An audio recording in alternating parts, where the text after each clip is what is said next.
ईश्वर का मानना या जानना दो का भेद समझना चाहिए। प्राकृतिक पदार्थ को चाहने वाले व्यक्ति में दो तरह के व्यक्ति हैं। एक तो ईश्वर को चाहता है और प्राकृतिक पदार्थ को भी चाहता है। एक व्यक्ति केवल ईश्वर चाहता है, दूसरा के पदार्थ को चाहता है। इस प्रकार व्यक्तियों का प्रकार बढ़ गया। यह भी है, ये सारे ईश्वर का भय महसूस कर उसे या तो मानते हैं या नहीं मानते हैं। हम सब जैसे योग इसकी तह में जाने पर लगा कि ईश्वर सुख आनंदमयी है और उसका छूटना अति कष्टकारी विष के समान है।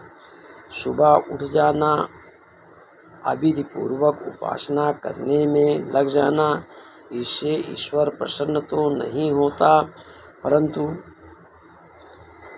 भाव को जानकर कुछ स्वीकार करने लगता है।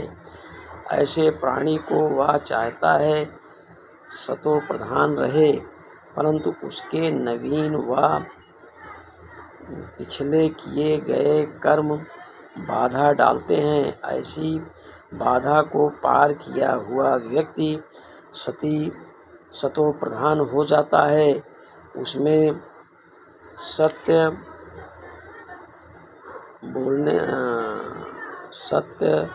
बोलना, लोगों की मदद करना, ईर्ष्या न करना, किसी को किसी प्रकार से कष्ट न देना, सदैव मदद करने की मदद भावना उसमें कूट कर भरने लगती है।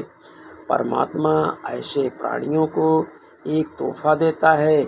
पुनः भक्ति होते हुए मानव जन्म देना। ऐसा व्यक्ति मानव जीवन पाकर आगे बढ़ता है या पुनः गिरता है।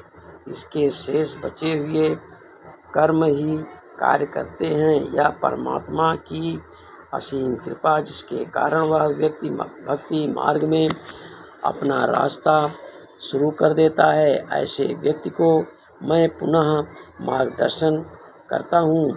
ऐसा परमात्मा का ध्येय है। व्यक्ति के कर्मों को देखकर लगता है कि वह प्राणी पिछले जन्म में कैसे था और अब कैसे है, क्योंकि शेष कर्म और नवीन कर्म का मिश्रण ही वह करता है। मुझे पूर्ण विश्वास है कि किसी व्यक्ति को परमात्मा कोई दंड नहीं देता है। कर्म ही उसे उस ओर चलने के लिए विवश करते हैं। परमात्मा को समझना आसान काम नहीं है। पहले तो संसार में प्रत्यक्ष जानकारी करना, उस जानकारी को अपने विवेक की कसौटी पर कसना और निर्णय लेना कि कैसे उस मार्ग में चला जाए। क्या कोई उस मार्ग पर चलकर मंजिल तक पहुंचा है? यदि वह व्यक्ति मिल गया है तो उससे जानकारी करे कि वह झूठ या सच कितना बोल रहा है, क्योंकि झूठों की संख्या अधिक है और सच बोलने वालों की संख्या कम है। अब तो इसके लिए सत्संग करना पड़ेगा। बाह्य सत्संग और आंतरिक सत्संग।